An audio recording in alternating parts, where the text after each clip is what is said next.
Hello everyone, welcome to the पहाड़ी तालीम foundation, a dedicated YouTube channel for civil service aspirant.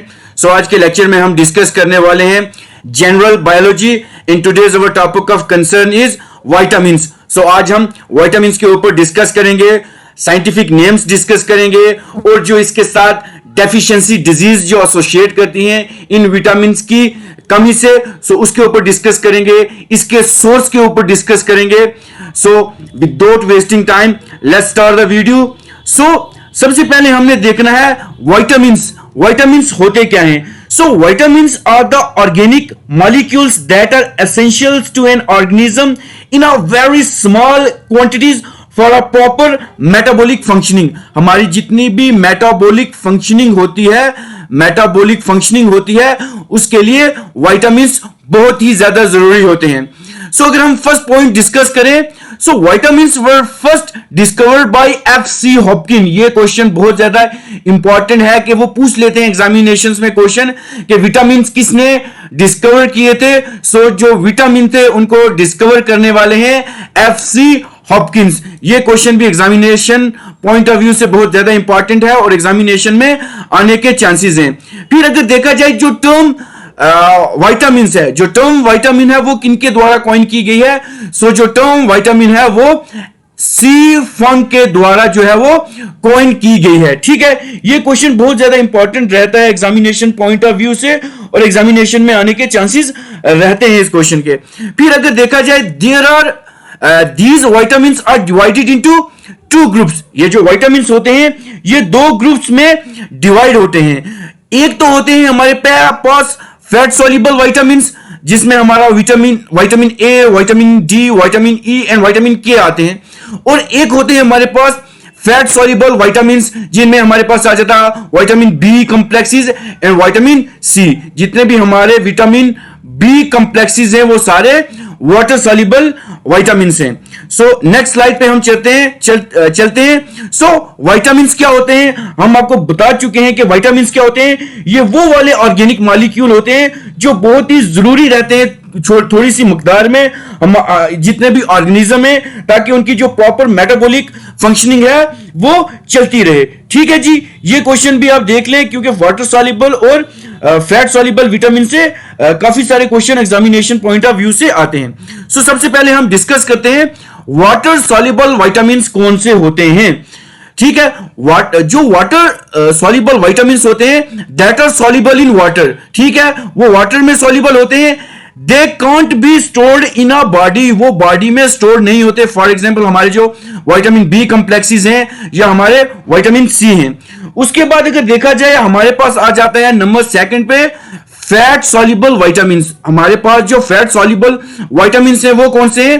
Fat soluble vitamin जो है that are soluble in oil और fat, जो soil और fat में soluble होते हैं and they are stored in a body. ये बॉडी में स्टोर रहते हैं जैसे हमारे लीवर में रहते हैं और फैटी टिश्यू जितने भी होते हैं उन सब में ये स्टोर रहते हैं. और जो फैट सॉल्युबल विटामिन्स हैं वो हमारे पास vitamin A, vitamin D, vitamin E and vitamin K आते हैं. अगर हम इसको थोड़ा सा और डिस्कस कर लें, फैट सॉल्युबल और वाटर सॉल्युबल विटामिन कौन कौन से होते हैं. सो सबसे पहले अगर हम देखें fat soluble vitamin that are soluble in fat. एक तो ये होते हैं, ये क्या होते हैं? सॉल्युबल इन फैट होते हैं.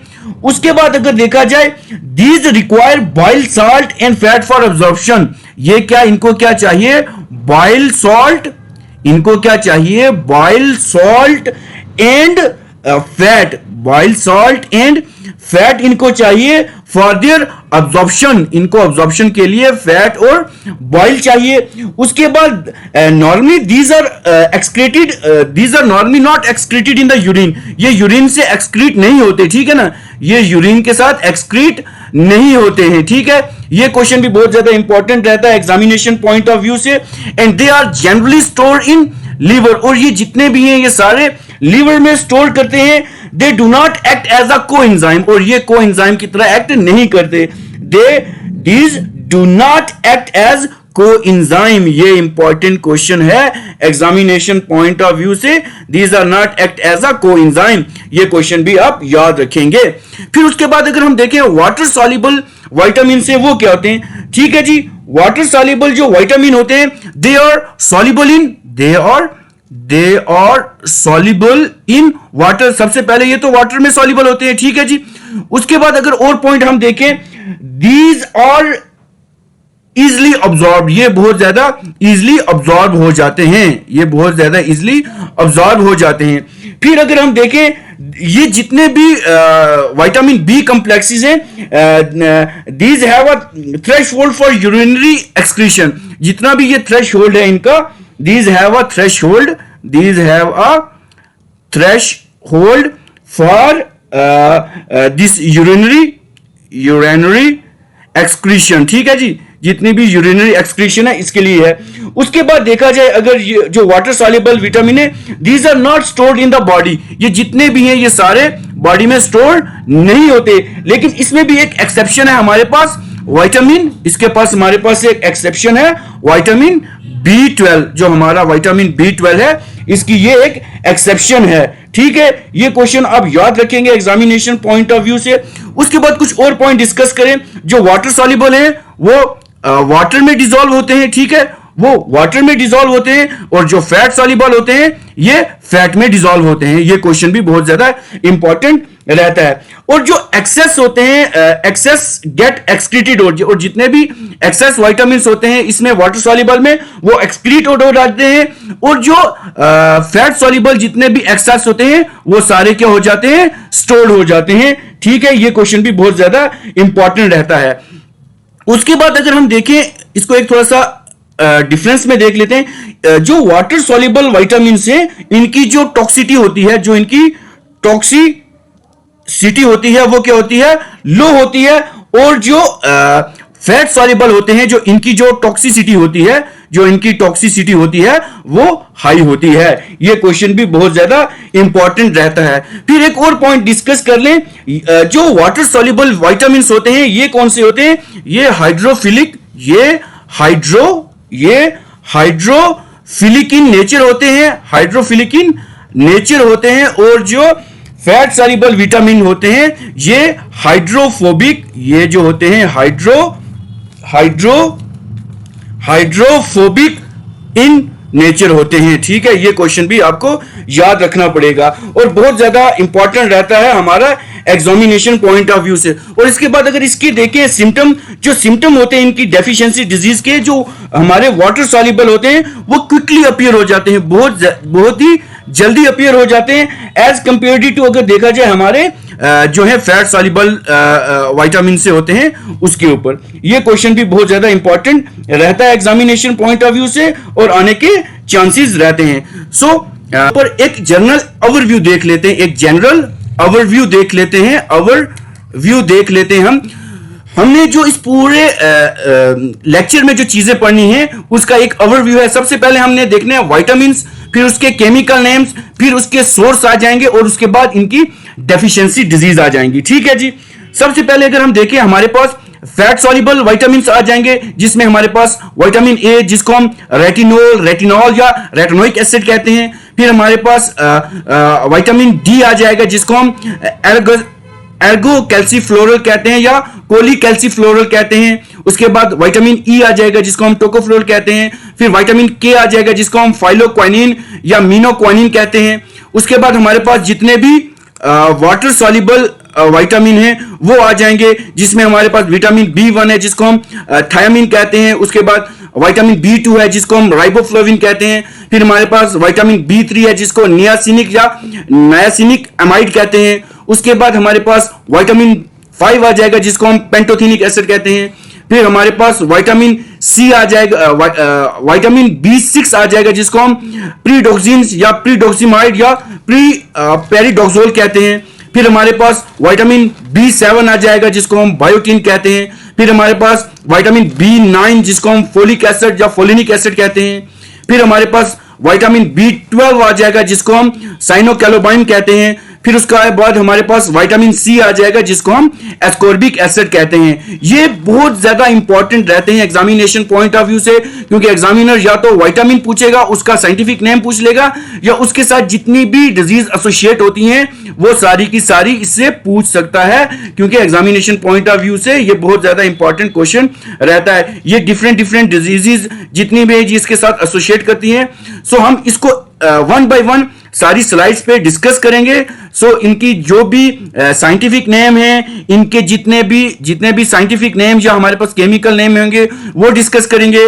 उसके बाद हम इसके डिस्कस करेंगे जितनी भी डेफिशिएंसीज डिजीज हैं वो इसके साथ डिस्कस करेंगे। उसके बाद functioning of this acid vitamin ये डिस्कस करेंगे, और उसके बाद इसके सोर्स डिस्कस करेंगे कि ये विटामिन किस किस सोर्स से हमें मिलते हैं। सो बने रहें हमारे चैनल के साथ। सबसे पहले जितने भी मेरे व्यूवर्स हैं मैं उनको ये रिक्वेस्ट करूंगा कि वो इस चैनल को ज्यादा से ज्यादा शेयर करें, ताकि ये जितनी भी इंफॉर्मेशन है वो बाकी कैंडिडेट्स तक भी पहुंचे, बाकी एस्पायरेंट्स तक भी पहुंचे, और इस चैनल को सब्सक्राइब करें और लाइक भी करते रहें, ताकि हमारा जितना भी मोरल है वो अप रहे। सो हमारा जो फर्स्ट स्लाइड है वो हम डिस्कस करते हैं आपके सामने। सो सबसे पहले हम आपके सामने है विटामिन ए। सो एग्जामिनर का फोकस रहता है कि वो पूछ लेता है कि scientific name of vitamin A. So वहां एग्जामिनेशन में ये क्वेश्चन अगर पूछा जाएगा विटामिन ए और उसका साइंटिफिक नेम पूछा जाएगा। सो विटामिन ए का साइंटिफिक नेम है रेटिनॉल या रेटिनॉल इसको कहते हैं। ये बहुत ज्यादा इंपॉर्टेंट रहता है हमारा एग्जामिनेशन पॉइंट ऑफ व्यू से, और एग्जामिनेशन में ये चीजें आती हैं। काफी सारे एग्जाम होते हैं हमारे जेकेएसएसबी के हो जाएं, चाहे जेकेएसएसबी के हो, यूपीएससी, जेकेपीएससी, इन सब में ये क्वेश्चन आते हैं। सो विटामिन ए का जो साइंटिफिक नेम रहेगा वो हमारे पास रहेगा क्या, रेटिनॉल। हमारे पास जो नाम रहेगा वो कौन सा रहेगा, रेटिनॉल इसका साइंटिफिक नेम रहेगा। फिर उसके बाद अगर हम देखेंगे अगर विटामिन ए की कमी हो जाए तो हमें कौन सी डेफिशिएंसी डिजीज होती हैं। सो सबसे पहले हमें देखें, अगर विटामिन ए की कमी होगी तो हमें नाइट ब्लाइंडनेस जो है डिजीज होती है, उसके बाद कैरिटोमेल्शिया होती है, और उसके बाद जीरोथैल्मिया होती है। ये डिजीजेस जो है एसोसिएट करती हैं किसके साथ, विटामिन ए की डेफिशिएंसी के साथ। सो जो ये जीरोथैल्मिया होती है, जीरोथैल्मिया जो होती है एक्चुअल ये जो हमारा लैक्रिमल ग्लैंड होता है, हमारा जो लैक्रिमल जो ग्लैंड होता है, हमारा लैक्रिमल ग्लैंड होता है, उसके साथ लैक्रिमल ग्लैंड ऑफ हमारा जो कंजक्टिवा होता है is characterised by keratinised lining of the respiratory passage. तो उसमें जो हो जाती है ये इसकी वजह से होता है, ठीक है। उसके बाद अगर और चीजें हम डिस्कस करें, हमारे पास और डिजीज विटामिन ए की कमी से होती है जिसको हम बोलते हैं नेक्टोलोपिया बोलते हैं इसको, नेक्टोलोपिया। और जो ये नेक्टोलोपिया होती है ये किसके साथ एसोसिएट करती है, ठीक है जी। ये जो नेक्टोलोपिया डिजीज होती है इसमें क्या होती है, जो हमारी रॉड को, जो हमारे डिस्टरबेंस ऑफ क्या हो जाती है, डिस्टरबेंस ऑफ रॉड विजन हो जाती है। हमारे जो रॉड इन कौनसल है उसमें जो है ये डिस्टरबेंस हो जाती है, ठीक है। उसके बाद इम्प्योर ग्रोथ ग्लैंडुलर एक्सक्रीशन हो जाती है, ये भी इसके साथ एसोसिएट करती है। ये जितनी भी डिजीजेस हैं ये इसके साथ एसोसिएट करती हैं, और इसकी कमी से विटामिन ए की कमी से ये सारी डिजीज जो हैं होती हैं, ठीक है। उसके बाद एक देखा जाए हमारे पास टर्म आती है हाइपर विटामिनोसिस, विटामिनोसिस। जो ये हाइपर विटामिनोसिस क्या होती है, actual as a result in the lack of appetite, जब हमें कभी भूख लग जाती है, जस्पोसिटी of the hair, itching, rashes, उसके बाद painful swelling over long bone, तो उसकी वजह से ये जो हाइपर विटामिनोसिस होती है। फिर उसके बाद अगर देखें इसके फंक्शन क्या होते हैं, जो विटामिन ए है वो हमारे लिए बहुत ज्यादा एसेंशियल रहती है, हमारी आई की हेल्थ के लिए, हमारी आंखों के लिए विटामिन ए बहुत ज्यादा जरूरी रहता है, और एग्जामिनेशन में आने के चांसेस हैं। उसके बाद अगर सोर्स देखे जाए विटामिन ए के, हमारे पास ग्रीन वेजिटेबल्स हैं, उसके बाद मिल्क रहता है, उसके बाद हमारे पास एग हो, fruit, liver, cod liver oil, butter, apricot, ये जितने भी सारे हैं ये हमारे क्या हैं, सोर्स ऑफ विटामिन ए रहते हैं। सो ये रहेगा all about this vitamin A के साथ ये सारा कुछ एसोसिएट करेगा। और ये ऐसा है कि एग्जामिनेशन में विटामिन ए के ऊपर काफी सारे क्वेश्चन हुए जो वो एग्जामिनर पूछता है और एग्जामिनेशन में आने के चांसेस रहते हैं, ठीक है। उसके बाद अगर देखें हमारे पास आ जाते हैं कौन से विटामिन बी कम्प्लेक्सेस, ठीक है ना। अगर हम विटामिन बी कम्प्लेक्सेस के बारे में डिस्कस करें, हम अपनी नेक्स्ट स्लाइड पे चलते हैं। हमारे पास आ जाता है विटामिन B1, इसको हम विटामिन बी कम्प्लेक्सेस भी कहते हैं, ठीक है जी। ये बहुत ज्यादा इंपॉर्टेंट रहता है हमारे एग्जामिनेशन पॉइंट ऑफ व्यू से। सो एग्जामिनर क्या करता है, सबसे पहले वो अगर पूछ लेगा विटामिन B1 क्या होता है या इसका साइंटिफिक नेम क्या है। सो विटामिन B1 का जो साइंटिफिक नेम है उसको हम थायामीन भी कहते हैं। ये क्वेश्चन बहुत ज्यादा इंपॉर्टेंट रहता है कि विटामिन B1 का जो साइंटिफिक नेम या केमिकल नेम है उसको थायामीन कहते हैं। फिर इसके साथ जो डिजीज एसोसिएटेड रहती है, अगर हमारे पास विटामिन B1 की कमी हो जाए तो हमें कौन कौन सी डिजीज जो है वो हिट करती हैं। So deficiency disease that are associated with the vitamin B1, एक तो हमारे पास आ जाती है बेरी, ये बहुत ज्यादा इंपॉर्टेंट है और काफी बार एग्जामिनेशन में आ चुकी है कि which of the following disease like is caused by vitamin B1। सो ये हमारे पास बेरी डिजीज आ जाती है। उसके बाद एक आती है कोरोसोफ सिंड्रोम, ये एक डिजीज होती है जो इसके साथ एसोसिएट करती है और ये बहुत ज्यादा इंपॉर्टेंट रहती है। उसके बाद अगर विटामिन B1 की कमी हो जाए, हमारे अंदर अगर डेफिशिएंसी हो जाती है विटामिन B1 की, तो एक तो हमारे अंदर लॉस ऑफ एपिटाइट हो जाता है, लॉस ऑफ एपिटाइट हमें आ जाता है। उसके बाद अगर देखें हमारे पास ओडिमा आ जाता है, ठीक है ना, ओडिमा भी आ जाता है विटामिन B1 की कमी से। ओडिमा हमें आ जाता है, ठीक है, ओडिमा ऑफ लेग जिसको बोलते हैं, ठीक है, ओडिमा ऑफ लेग हो जाता है। उसके बाद अगर देखें हमारे अंदर कंस्टिपेशन, उसके बाद weak heart attack, this heart beat, हमारे अंदर जो वीक हार्ट बीट होती है वो भी इसी के द्वारा आती है, ठीक है जी। उसके बाद अगर देखे जाए मसल एट्रोफी इससे होती है, ठीक है जी, मसल एट्रोफी इससे होती है विटामिन B1 कम्प्लेक्सेस से। और कभी कभी इससे पैरालिसिस का अटैक भी आता है, हमारे पास पैरालिसिस का जो अटैक है वो भी इससे आता है। उसके बाद अगर देखें फंक्शन क्या रहता है विटामिन जो हमारे पास विटामिन B1 है जिसको हम थायामीन कहते हैं। So essential for producing various enzyme that help break down blood sugar, ये हमारे लिए बहुत ज्यादा एसेंशियल रहता है क्योंकि इसके साथ बहुत सारे और एंजाइम भी प्रोड्यूस होते हैं जो क्या करते हैं, जो हमारा ब्लड शुगर है उसको क्या करते हैं, ब्रेक डाउन करते हैं, ठीक है। ये क्वेश्चन भी बहुत ज्यादा इंपॉर्टेंट रहता है। उसके बाद ये है this is a major component of the coenzyme, एक होता है हमारा कार्बोऑक्सिलेज, ठीक है जी, कार्बोऑक्सिलेज होता है that is required for the carbohydrate and जो हमारा कार्बोऑक्सिलेज होता है वो रिक्वायर्ड होता है किसके लिए, हमारे कार्बोहाइड्रेट, हमारे जितने भी कार्बोहाइड्रेट्स और जो हमारे अमाइनो एसिड्स होते हैं उनके मेटाबॉलिज्म के लिए ये बहुत ज्यादा जरूरी रहता है जो हमारा विटामिन B1 है। उसके बाद अगर सोर्स देखे जाएं तो एक तो जो सोर्स है विटामिन B1 के, हमें ज्यादा से ज्यादा पीनट्स खानी चाहिए, पोटैटोज कंज्यूम करने चाहिए, vegetable, yeast, serial, grains, brown rice और ऑरेंज हम अगर कंज्यूम करेंगे तो हमारे अंदर जो विटामिन B1 है उसकी जो है वो डेफिशिएंसी नहीं होगी और हमारे अंदर अगर कोई भी किस्म की बीमारी दैट इज ओकर from this vitamin B deficiency से जो होगी वो नहीं होगी। So this is all about the vitamin B1। सो हमारी नेक्स्ट स्लाइड पे रहेगा विटामिन B2। सो एग्जामिनर का ये फोकस रहता है कि वो एक क्वेश्चन, सिंपल क्वेश्चन ये पूछता है कि विटामिन B2 का साइंटिफिक नेम क्या रहता है। सो विटामिन B2 का साइंटिफिक नेम जो है वो हमारे पास राइबोफ्लेविन रहता है। ये क्वेश्चन एक एग्जामिनेशन पॉइंट ऑफ व्यू से है कि उसका जो है वो साइंटिफिक नेम एग्जामिनर जो है वो पूछने की कोशिश करता है। फिर उसके बाद अगर देखा जाए विटामिन B2 से जो डेफिशिएंसी डिजीज आती है, जब हमारे अंदर विटामिन B2 की कमी हो जाए तो उससे कौन सी डिजीजेस होती हैं हमारे अंदर। सो जितनी भी डेफिशिएंसीज डिजीज हैं जो एसोसिएट करती हैं विटामिन B2 से, वो कौन कौन सी जो हैं डिजीज हैं जो वो एसोसिएट करती हैं। सबसे पहले अगर देखा जाए हमारे ऊपर अगर विटामिन B2 की डेफिशिएंसी होगी तो हमारे अंदर हमारे स्किन जो है वो इरप्शन करना लग जाएगी। जो स्किन इरप्शन है उसमें क्या होता है, इन्फ्लेमेशन ऑफ लिप्स। सबसे पहले हमारे होंठों के ऊपर जो है वो इन्फ्लेमेशन आएगी और जितने भी and fissure in the mouth, और जितने भी हमारे मुंह के अंदर है वो फिशर्स आना शुरू कर देंगे।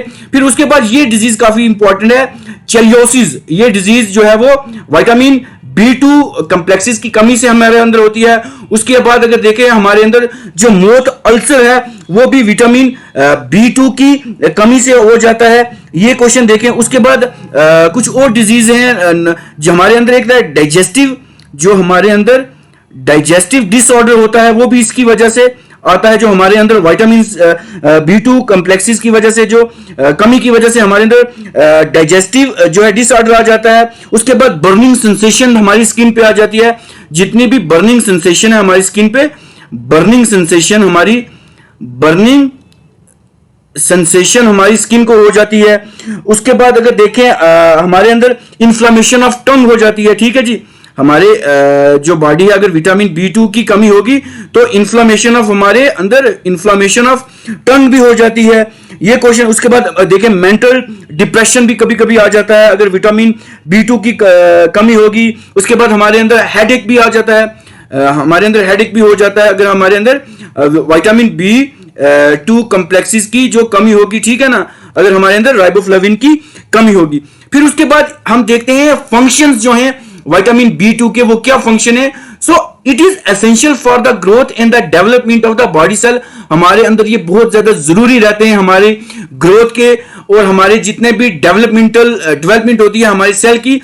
And it help in the metabolisation of food, और हमारे अंदर जो जितना भी फूड है उसको मेटाबोलाइज करने में विटामिन B2 है जो वो बहुत ज्यादा इंपॉर्टेंट रोल प्ले करता है। और विटामिन जो B2 होता है that combine with the phosphoric acid, vitamin जो B2 होता है that combine with phosphoric acid, ये फास्फोरिक एसिड के साथ कंबाइन होता है टू फॉर्म कोएंजाइम, और ये क्या बनाता है, कोएंजाइम बनाता है that is essential for the oxidative metabolism, जो हमारी ऑक्सीडेटिव मेटाबॉलिज्म के लिए बहुत ज्यादा जरूरी और इंपॉर्टेंट रहता है। फिर अगर इसके सोर्स देख लिए जाएं तो विटामिन जो हमारे पास B2 है इसके सोर्स हमें एग्स कंज्यूम करने से मिल सकते हैं विटामिन B2। उसके बाद मिल्क कंज्यूम करने से, ग्रीन वेजिटेबल्स, बनानास, योगर्ट्स और मीट अगर हम कंज्यूम करेंगे और सीरियल ग्रेन वगैरह तो उससे हमें विटामिन B2 जो है वो मिल सकता है। So the next slide on your screen is, हमारे पास आ जाता है विटामिन B3। ये भी बहुत ज्यादा इंपॉर्टेंट रहता है। सबसे पहले एग्जामिनर अगर कोई बेसिक सा क्वेश्चन पूछेगा वो ये क्वेश्चन पूछेगा कि विटामिन B3 का साइंटिफिक या केमिकल नेम कौन सा है। सो विटामिन B3 का जो साइंटिफिक नेम है उसको नियासिन कहते हैं या नियासिनिक अमाइड कहते हैं। ये क्वेश्चन भी बहुत ज्यादा इंपॉर्टेंट रहता है एग्जामिनेशन पॉइंट ऑफ व्यू से। इसी को हम कभी कभी निकोटिनिक एसिड भी आपको देखने को मिलेगा, निकोटिनिक एसिड भी इसके साथ एसोसिएट करता है। निकोटिनिक एसिड भी जो है वो इसका साइंटिफिक नाम है। अगर देखा जाए जो हमारे पास विटामिन B3 की कमी से जो हमारे अंदर डिजीज होती है वो कौन सी है, एक तो हमारे पास आ जाएगी प्लेग्रा। ठीक है जी, ये जो होती है it is characterised by the dermatitis, ये जो होती है that is characterised by the dermatitis, ये डर्मेटाइटिस से कैरेक्टराइज्ड होती है और इसके साथ हमारे साथ इंफ्लेमेशन ऑफ स्किन भी होता है। उसके बाद अगर देखा जाए अगर विटामिन B3 की कमी है तो हमें डायरिया भी हो सकता है। उसके बाद हमारे अंदर डेमेंशिया एक डिजीज है वो भी हो सकती है अगर इनकी हमारे अंदर कमी हो जाएगी। और ये कभी कभी ये डायरिया, डेमेंशिया एंड डर्मेटाइटिस, इसको कभी एग्जामिनर एक और नाम से भी पूछता है, इसको हम कहते हैं 4D सिंड्रोम भी इसको हम कहते हैं। क्या कहते हैं जी? D syndrome. ये question examination point of view से बहुत ज्यादा इंपॉर्टेंट है। अगर एग्जामिनर ये क्वेश्चन पूछ लेगा कि which of the following disease that is name under 4D syndrome, तो ये किस विटामिन की कमी से होती है, तो हमें ये वहां पे मार्क करना पड़ेगा कि विटामिन B3 की कमी से जो हमारे पास है 4D सिंड्रोम होता है। उसके बाद और भी काफी सारी चीजें हैं, मसल एट्रोफी भी होता है, मसल एट्रोफी भी इससे होता है अगर हमारे पास विटामिन B3 की कमी हो। फिर उसके बाद फटीग, हमारे अंदर जो थकन हो जाती है वो भी इसी की वजह से, हमारे अंदर जो कभी नर्वसनेस हो जाती है ये भी विटामिन इस B3 की कमी की वजह से हमारे अंदर हो जाता है। उसके बाद अगर हम देखें कि इसके जो फंक्शंस हैं हमारे पास, फंक्शंस हैं हमारे पास, तो सबसे पहले जो विटामिन B3 है ये हमारी सेल ग्रोथ में मदद करता है and proper functioning of the cell में भी ये मदद करता है हमारे जो विटामिन B3 है। ये क्वेश्चन बहुत ज्यादा इंपॉर्टेंट रहता है एग्जामिनेशन पॉइंट ऑफ व्यू से। और अगर हम देखें सोर्स पॉइंट ऑफ व्यू से, और अगर हम देखें सोर्स जो हमारे विटामिन B3 के हैं वो कौन से हैं, एक हमारे पास मीट रहता है, अगर हम मीट कंज्यूम करेंगे हमारे पास विटामिन B3 के मिल जाएगा। एग कंज्यूम करेंगे, milk, peanut, carrot, nuts, seeds and tomatoes अगर हम कंज्यूम करेंगे तो हमारे अंदर जो है विटामिन B3 की कमी नहीं होगी, और जो हमारे अंदर required amount of vitamin B3 है वो हमें इन सारे सोर्स से मिल जाता है। सो विटामिन जो B3 है उसके ऊपर ये सब कुछ रहेगा। आई थिंक ये सब सफिशिएंट रहता है। और उसके बाद अगर एक्टिव ग्रुप इसके साथ कोएंजाइम के NADH मिल जाए, अगर इसके साथ एक्टिव NADH के जो कंपाउंड मिल जाए तो वो क्या करते हैं, ये भी रिक्वायर्ड करते हैं हमारे लिए, किसके लिए, ऑक्सीडेटिव मेटाबॉलिज्म में ये बहुत ज्यादा इंपॉर्टेंट रोल प्ले करते हैं। सो नेक्स्ट स्लाइड पे हम अगर चलते हैं, हमारे पास आ जाता है विटामिन B5। सो एग्जामिनर का ये फोकस रहता है बेसिक से, सबसे पहले अगर वो देखेगा वो पूछेगा विटामिन B5 और विटामिन B5 का केमिकल नाम क्या है। सो विटामिन जो B5 है उसका जो केमिकल नेम है उसको हम कहते हैं पेंटोथेनिक एसिड। पेंटोथेनिक एसिड जो है वो विटामिन B5 का जो है वो केमिकल नाम या साइंटिफिक नाम रहता है।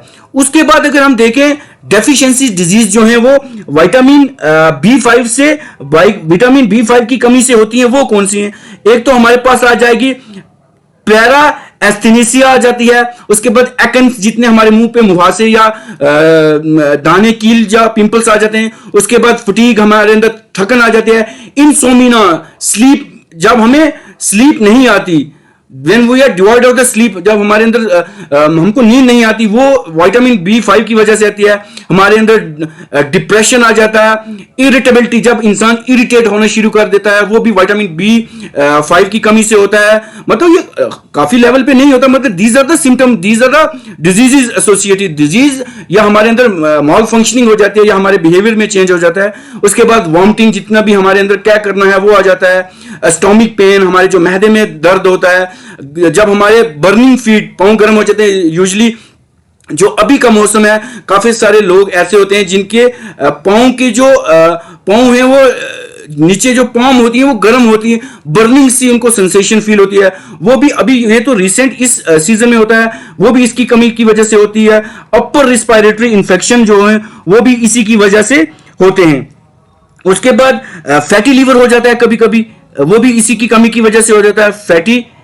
फैटी लीवर जो हो जाता है इन ह्यूमन, इन मैन, वो भी इसी की कमी की वजह से हो जाता है, विटामिन B5 की वजह से। उसके बाद एनीमिया हो जाता है, ठीक है जी।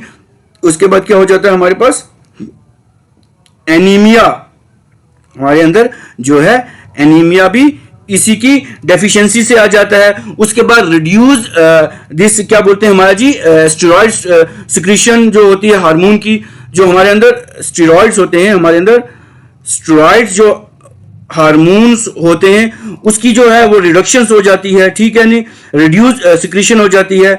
ये सारी चीजें जो है इसके साथ एसोसिएट करती हैं। फिर उसके बाद अगर हम देखें फंक्शंस कौन से हैं, it is necessary for producing energy and hormone, ये हमें एनर्जी भी देता है और हमारे अंदर जितने भी हार्मोन होते हैं उसको भी प्रोड्यूस करता है, और ये भी बहुत ज्यादा इंपॉर्टेंट है। अगर हम सोर्स देखेंगे, मीट हम कंज्यूम करें, पीनट्स, पोटैटोज, होल ग्रेन्स या एवोकाडोज जो हम इसको कंज्यूम करेंगे तो इसके अंदर से हमें क्या, हमारे अंदर जो like deficiency of this vitamin B5 है ये दूर हो सकती है। इससे हम जो हमारी जो है वो ये जो बर्निंग फीट सिंड्रोम होता है, वॉमिटिंग, स्टोमिक, इंसोमिना, ये सारी जो डेफिशिएंसीज डिजीज हैं हमारे अंदर, ये जो है ये क्या हो सकती हैं, क्योर हो सकती हैं। ठीक है जी। उसके बाद हम नेक्स्ट स्लाइड पर चलते हैं। हमारे पास आ जाता है विटामिन B6। हमारा जो विटामिन B6 है, सबसे पहले तो इसका साइंटिफिक नेम हमें पता होना चाहिए। इसका जो साइंटिफिक नेम है वो पेरिडोक्सिन है या पेरिडोक्सामाइन है या पेरिडोक्सोल है। ये बहुत ज्यादा इंपॉर्टेंट रहता है एग्जामिनेशन पॉइंट ऑफ व्यू से। फिर उसके बाद इसके साथ जो डेफिशिएंसीज डिजीज है वो कौन सी होती हैं, एक तो एनीमिया होगी, फिर उसके बाद स्किन डिजीज हो जाती है, इंसोमिना भी हो जाता है, लॉस ऑफ मसल कंट्रोल, हमारे अंदर जो मसल कंट्रोल है वो हमारे कंट्रोल में नहीं रहता, जो मसल होते हैं। उसके बाद अगर देखें जाए मसल वीकनेस भी इससे होती है। अगर हम विटामिन B6 कंज्यूम नहीं करेंगे, हमारे पास आर्म्स और लेग में क्रैम्प्स पड़ जाते हैं। आपने कभी देखा होगा इस मौसम में या कभी ठंड के मौसमों में क्या होता है, हमारे जो हाथ हैं या जो हमारे पांव हैं उनमें क्रैम्प पड़ जाता है, वो सीधे नहीं हो सकते, एकदम स्टिफ हो जाते हैं। वो भी विटामिन B6 की कमी की वजह से होता है। फिर उसके बाद अगर हम फंक्शंस देखें तो it help in the creation of neurotransmitter. जो विटामिन B6 है, इससे हमारे जितने भी क्रिएशन जो होती है, जो जितने भी न्यूरोट्रांसमीटर हैं वो हमें क्रिएट करने में मदद देते हैं। ठीक है जी। उसके बाद अगर हम देखें हमारे पास आ जाते हैं इसके सोर्स। हमें ज्यादा से ज्यादा मिल्क कंज्यूम करना चाहिए, मीट कंज्यूम करें, वेजिटेबल्स करें, बनानास करें, नट्स करें, तो these all are the source of vitamin B6 के ये सारे सोर्स रहते हैं। और एग्जामिनेशन पॉइंट ऑफ व्यू से ये क्वेश्चन भी बहुत ज्यादा इंपॉर्टेंट है। अगर हम नेक्स्ट स्लाइड पे चले, हमारे पास आ जाता है विटामिन B7। ये बहुत ज्यादा इंपॉर्टेंट है। जितने भी स्किन क्योर्स हमारे होते हैं वहां पे मैक्सिमम देखा जाए तो अपनी स्किन क्योर, हमारे नेल्स जो है उनकी क्योर के लिए हम विटामिन B7 कंज्यूम करते हैं। और विटामिन जो B7 है, इसका जो साइंटिफिक नेम है उसको हम बोलते हैं बायोटीन। सो क्वेश्चन अगर आपके लिए एग्जामिनेशन में आ जाए कि which of the following is known as the chemical name of the vitamin B7, तो हमें वहां पे बायोटीन को मार्क करना है। उसके बाद अगर देखेंगे विटामिन B, कभी कभी इसको विटामिन H भी देखने को मिलता है। ठीक है ना, विटामिन H भी देखने को कभी कभी हमें मिलता है। ठीक है। तो अगर देखें इसके साथ डेफिशिएंसी डिजीज कौन सी एसोसिएट करती हैं, एक तो हमारा जितना भी हेयर लॉस हो रहा है वो बायोटीन की कमी से होता है। ये बहुत ज्यादा जरूरी है। जिनको भी हेयर लॉस हो रहा है या बाल गिर रहे हैं या ग्रेश हेयर हो रहे हैं तो वो बायोटीन कंज्यूम करें। ये भी बहुत ज्यादा इंपॉर्टेंट रहते हैं हमारे जो हेयर ग्रोथ के लिए। उसके बाद जितनी भी स्किन डिजीजेज हैं उससे आ जाता है, बायोटीन की कमी से हमें ये डिजीज आ जाती है। उसके बाद अगर हम देखें स्किन लेशंस, स्किन लेशंस आ जाता है। उसके बाद लॉस ऑफ एपिटाइट, हमें भूख नहीं लगती। ठीक है, लॉस ऑफ एपिटाइट हो जाता है। उसके बाद हेयर फॉल हो जाता है।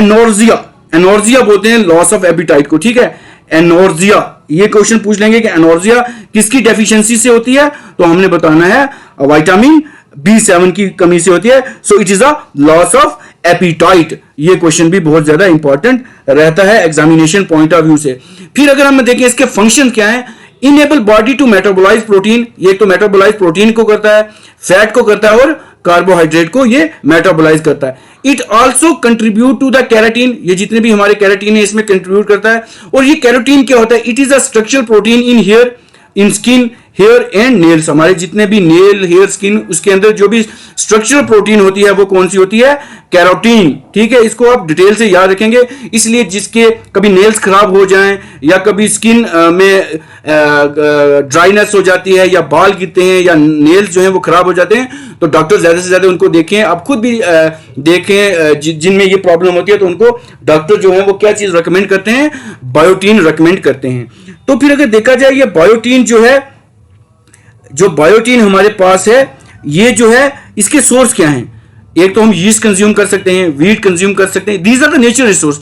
एग कंज्यूम कर सकते हैं, लीवर, स्पिन, चीज और ब्रोकोली हम कंज्यूम करेंगे तो हमारे अंदर जो विटामिन B7 की डेफिशिएंसी है, जो कमी है, वो इससे पूरी हो जाती है और हमारे अंदर जो भी डेफिशिएंसीज डिजीज वगैरह हैं ये नहीं रहती। कभी कभी हम चॉकलेट कंज्यूम करते हैं, काफी सारे ऐसे चॉकलेट्स भी हैं। ठीक है ना, चॉकलेट्स भी हैं, वो भी हम क्या करते हैं, कंज्यूम करते हैं। अब तो बायोटीन गमीज भी आ गई हैं, बायोटीन गमीज भी जो हैं वो मार्केट में आ चुकी हैं, जिसमें बायोटीन की डिफरेंट टाइप की उसकी क्वांटिटी होती है, 100 mg, mcg, 500, 1000 mgc, वो भी मार्केट में शुरू हो गई हैं। जिसको भी अगर कमी है वो इसको बाहर से भी कंज्यूम कर सकते हैं, ठीक है।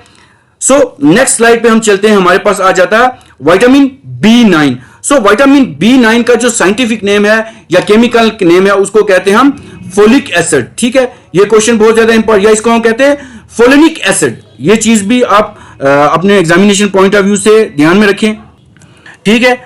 तो उसके बाद अगर हम एक और चीज डिस्कस करें, एक चीज हमारे पास आती है फोलिक एसिड ग्रुप, ठीक है जी। फोलिक एसिड ग्रुप भी कभी कभी आपको यहां पे लिखा हुआ मिलेगा एग्जामिनेशन में, ठीक है जी। इसके बाद अगर देखें जो डेफिशिएंसी डिजीज है वो कौन सी एसोसिएट करती है, इसके रिलेट करती है। एक तो होता है during pregnancy, this can effect foetus, जो बच्चा होता है, जो फ्यूटस होता है उसको इफेक्ट करती है, नर्व सिस्टम को इफेक्ट करती है। इसकी कमी की वजह से बंदे में या किसी भी ऑर्गेनिज्म में एनीमिया हो सकता है। उसके बाद रिटार्डेड ग्रोथ हो सकती है, किसी भी चीज की रिटार्डेड ग्रोथ हो सकती है, ठीक है जी। ये क्वेश्चन भी बहुत ज्यादा इंपॉर्टेंट रहता है। उसके बाद अगर देखें हमारे पास मेगा एक चीज है, हमारे पास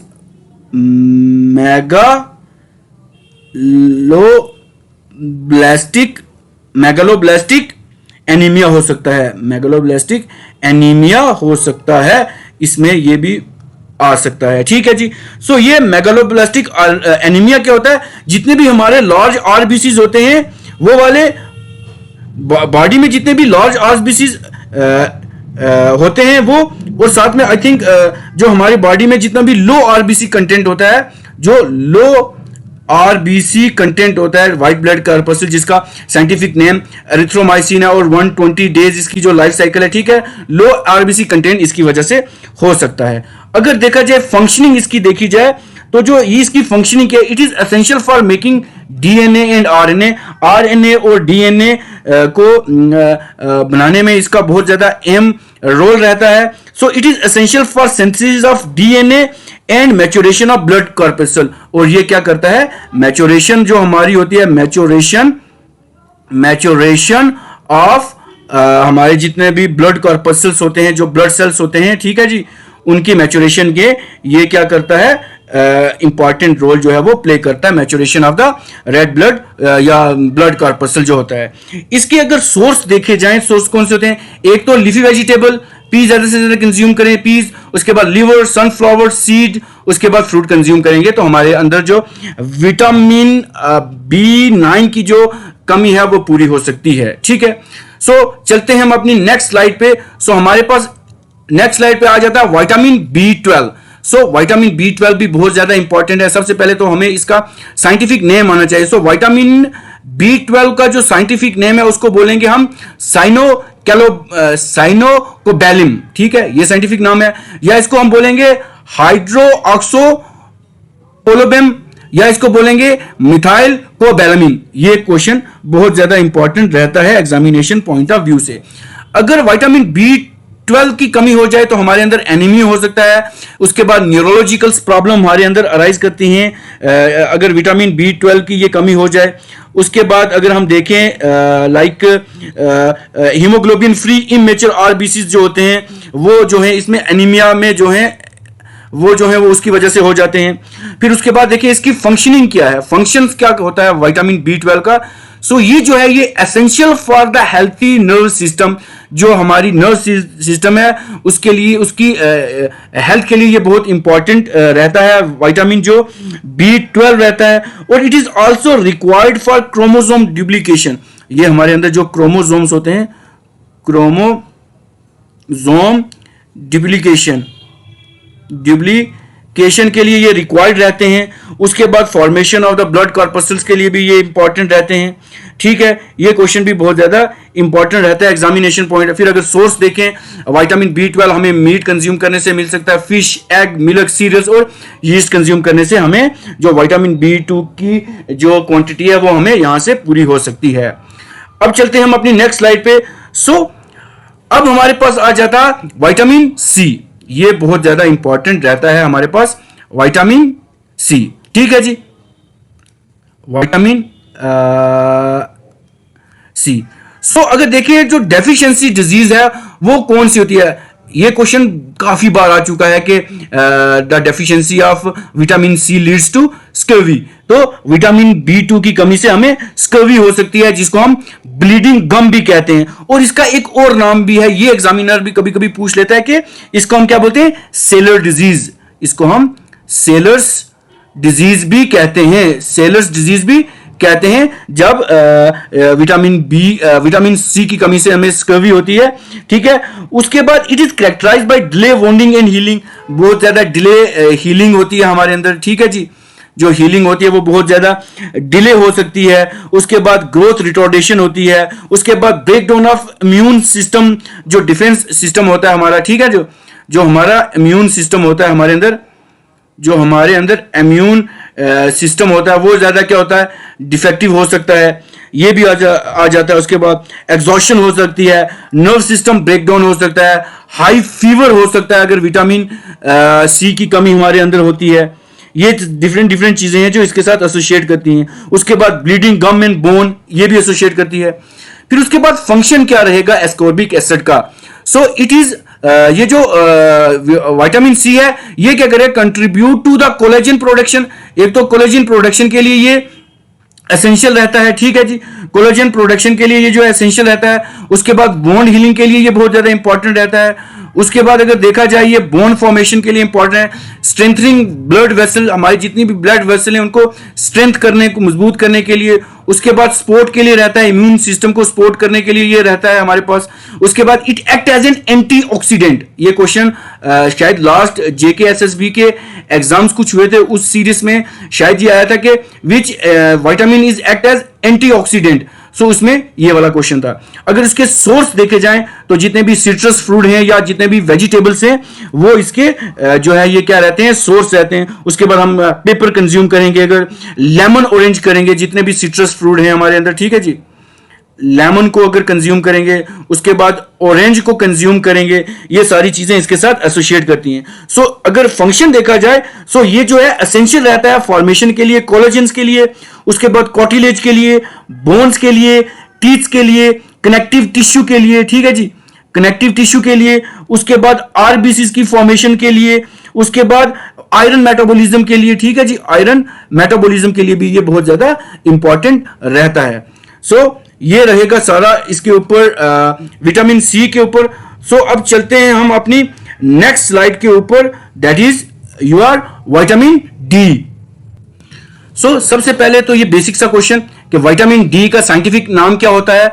सो विटामिन डी का जो साइंटिफिक नेम होता है उसको बोलेंगे एर्गो कैल्सीफेरोल या कोली कैल्सीफेरोल। ये नाम हमें याद रहने चाहिए एग्जामिनेशन पॉइंट ऑफ व्यू से। सबसे पहले अगर कोई बेसिक सा क्वेश्चन डालेंगे वो इसके केमिकल नाम या साइंटिफिक नेम से ही डालेंगे, जो हमारा विटामिन डी होता है। ठीक है, उसके बाद जो इसके साथ डिजीज एसोसिएट करती है वो कौन सी है, एक तो रिकट है और एक ओस्टोमेल्शिया है। ठीक है, ये जो रिकट है ये किसकी डिजीज है। ठीक है जी, जो रिकट डिजीज है अ डिसऑर्डर ऑफ चिल्ड्रन, ये चिल्ड्रन में एक डिसऑर्डर होता है from the age of 6 month में से होता है ये। अगर बच्चे के अंदर विटामिन डी की कमी हो, और ये 2 साल के बच्चों को भी मिलता है जिनके अंदर डेफिशिएंसी होती है। इसमें क्या हो जाता है, ओसिफिकेशन ऑफ बोन हो जाती हैं, ओसिफिकेशन ऑफ बोन हो जाती हैं। और it is characterized with bending of bone with swelling joint, मतलब टांगे कुछ ऐसी हो जाती हैं बच्चों की। ठीक है ना, एक तो इसमें ओसिफिकेशन हो जाती है, दूसरी उसके बाद बेंडिंग हो जाती है, और स्वेलिंग जो है वो यहाँ पे जितने भी अगर नी जॉइंट या ये होंगे बच्चे, कुछ भी कोई भी बच्चा या होगा उसमें ऐसे ये जो है नी जॉइंट में जो है वो डेफिकेशन आ जाती है। ठीक है, उसके बाद आ जाता है ओस्टोमेल्शिया। ठीक है जी, ओस्टोमेल्शिया क्या होता है, ये डिसऑर्डर अगर रिकट की बात करेंगे तो वो किस में आता है, वो छोटे बच्चों में आता है। और अगर हम ओस्टोमेल्शिया की बात करेंगे ये आ जाता है अडल्ट में। ठीक है जी, ये सारा किस में आ जाता है, अडल्ट में जो होता है वो ओस्टोमेल्शिया होता है। और इसमें फ्रेगिलिटी ऑफ द बोन हो जाती है, जितनी भी हमारी बोन्स होती हैं वो फ्रेगल हो जाती हैं, फ्रेगिलिटी ऑफ बोन इसमें हो जाती है, ठीक है। और इसमें hyper vitaminosis D result in the deposition of calcium, जितना भी हमारे अंदर जो कैल्शियम होता है ना, वो हमारी जो सॉफ्ट बोन है उसमें जो होता है वो क्या हो जाता है, डिपॉजिट हो जाता है, ठीक है, ये विटामिन डी की वजह से, ठीक है। तो अगर देखा जाए इसके फंक्शंस क्या हैं, तो necessary for the health and mineralization of bone, जितनी भी बोन से उसकी मिनरलाइजेशन और उसकी जो हेल्थ के लिए ये बहुत जरूरी रहता है विटामिन डी। और ये रेगुलेट करता है अब्जॉर्प्शन ऑफ कैल्शियम, रेगुलेट करता है absorption of calcium and phosphorus करता है कहां से, इन इंटेस्टाइन। उसके बाद कुछ मिनरल डिपोजिशन होते हैं, फिर बोन्स और टीथ में भी ये दिखाई को की ग्रोथ के लिए या ऑब्जॉर्प्शन के लिए ये मिलता है। उसके बाद अगर इसके सोर्स हम देख लें, एक तो सनलाइट इसका सोर्स है, सनलाइट की मदद से हमें विटामिन डी मिलता है। सनलाइट में विटामिन डी नहीं होता, इसकी मदद से मिलता है। मिल्क कंज्यूम करने से, एग, फिश और मशरूम कंज्यूम करने से हमारे अंदर क्या होता है, जो विटामिन जो डी होता है उसकी जो है वो कमी पूरी हो सकती है। ये क्वेश्चन भी बहुत ज्यादा इंपॉर्टेंट रहता है एग्जामिनेशन पॉइंट ऑफ व्यू से। फिर उसके बाद देखा जाए विटामिन डी जो होता है, हमारा जो विटामिन डी होता है हमारे अंदर, वो क्या करता है, is synthesize in our skin, ये हमारी स्किन के अंदर सेंथिसाइज होता है, ठीक है जी, by the action of ultraviolet raise.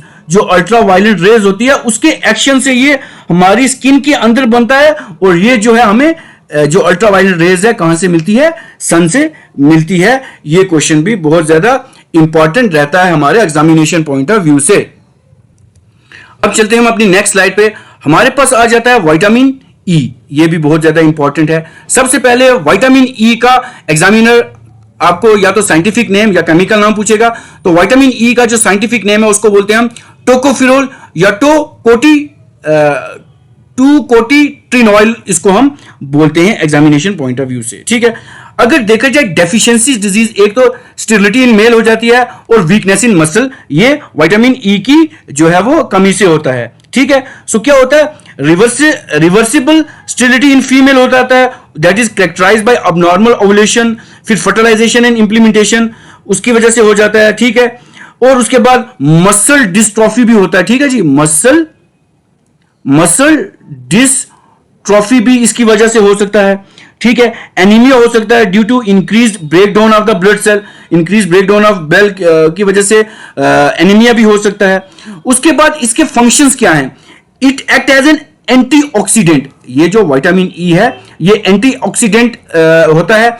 Activity इस antioxidant activity help prevent oxidative stress, जितना भी ऑक्सीडेटिव स्ट्रेस है उसको प्रिवेंट करता है। An issue that increase risk of wide spread inflammation in various disease, जितनी भी हमारे अंदर होती हैं उसको ये क्या करता है, कंट्रोल करता है। सो इट इज और ये और भी किसके लिए इंपॉर्टेंट है, it is essential for the proper spermatogenesis, the production of sperm, जो स्पर्म बनता है उसकी प्रोडक्शन के लिए ये जरूरी है। It is also essential for the proper pregnancy के function, lactation and muscle function के लिए भी ये बहुत जरूरी है। और अगर इसके सोर्स हम देखें, green vegetable, milk, Kiwis, almond, nuts, ये अगर हम कंज्यूम करेंगे तो हमारे अंदर जो विटामिन ई की जो कमी है वो खत्म हो सकती है, ठीक है। सो नेक्स्ट स्लाइड पे हम चलते हैं। हमारे पास आ जाता है विटामिन के। सो सबसे पहले एग्जामिनर का फोकस रहता है कि उसका केमिकल नाम पूछा जाए। सो विटामिन ए का के का साइंटिफिक नेम है फाइलोक्वानिन या मेना एक्वानिन इसको बोलते हैं, ठीक है जी। और अगर इसकी डेफिशिएंसीज डिजीज देखे जाए, usually susceptible to bleeding, haemorrhage ये होता है इससे, ठीक है, हेमोरेज हो जाता है। Excessive bleeding in injury due to delay blood clotting, अगर डिले ब्लड क्लॉटिंग हो जाएगी उसकी वजह से ये इंजरी हो सकती है। उसके बाद उस कंडीशन को क्या कहते हैं हम, इस कंडीशन को क्या कहते हैं हम, प्रोथ्रोम्बोबिनामिया कहते हैं हम इसकी वजह से। और जो इसकी फंक्शनिंग होती है, it is necessary for the blood clotting. Vitamin के जो है हमारे लिए ब्लड क्लॉटिंग के लिए बहुत इंपॉर्टेंट रहता है। अगर सोर्स देखा जाए, tomato, green vegetable, milk, pumpkin और पार्सले अगर हम कंज्यूम करेंगे तो हमारे अंदर जो विटामिन के की जो है वो डेफिशिएंसी खत्म हो सकती है। तो इसमें आई थिंक ये इनफ रहेगा, काफी सारा हो चुका है, क्योंकि इससे बाहर अगर विटामिन से कोई क्वेश्चन होगा वो एग्जामिनर नहीं पूछेगा, मतलब इसमें से ही सारा सम अप हो जाएगा। सो एक थोड़ी सी ब्लैंक स्लाइड पे ले लेते हैं, तो हम थोड़ा सा क्या कर लेते हैं, हम थोड़ा सा क्विक रिवीजन कर लेते हैं जो हमने पढ़ा है। सबसे पहले हमने कौन सी चीज पढ़ी है, fat soluble vitamin, fat soluble vitamin, और उसके बाद हमने पढ़े हैं वाटर सॉल्युबल विटामिन। ठीक है जी। अब अगर देखें फैट सॉल्युबल विटामिन हमारे पास कौन से आते हैं, हमारे पास विटामिन ए, डी, ई, के, ये हमारे पास जो आ जाते हैं, हमारे पास फैट सॉल्युबल विटामिन आ जाते हैं। और उसके बाद हमारे पास जो वाटर सॉल्युबल विटामिन है वो विटामिन बी कॉम्प्लेक्सेस और विटामिन सी, ये जो हमारे हैं ये वाटर, इनको ऑब्जॉर्व करने के लिए पानी की जरूरत है और इनको ऑब्जॉर्व करने के लिए फैट की जरूरत है। और इसके साथ जितने भी इसके सोर्स हैं वो आप याद कर लें। उसके बाद इसके साथ जो डेफिशिएंसी डिजीजेज हैं वो रिलेट कर लें, और इसके साथ जो इसकी फंक्शंस हैं वो याद कर लें। तो आई थिंक ये सफिशिएंट रहता है हमारा ये question examination point of view से। So I think I have to be sum up. So आपको ये वीडियो कैसी लगी आप हमें कमेंट करके बता सकते हैं। ठीक है जी। इस वीडियो को ज्यादा से ज्यादा अपने फ्रेंड, अपने दोस्तों के साथ शेयर करें, वीडियो को लाइक करें, और हमारा जो चैनल है इसको सब्सक्राइब करें, ताकि आपके पास जो लेटेस्ट इंफॉर्मेशन है वो आपके पास पहुंचती रहे।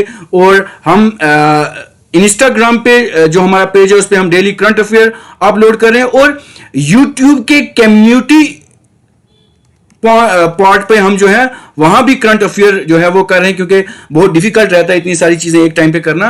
तो हमारा ये मोटो रहता है कि आपको ज्यादा से ज्यादा इंफॉर्मेशन जो है वो प्रोवाइड की जाए। सो बने रहे हमारे चैनल के साथ, दैट इज द पहाड़ी तालीम फाउंडेशन। पढ़ना है, बढ़ना है। Thank you very much.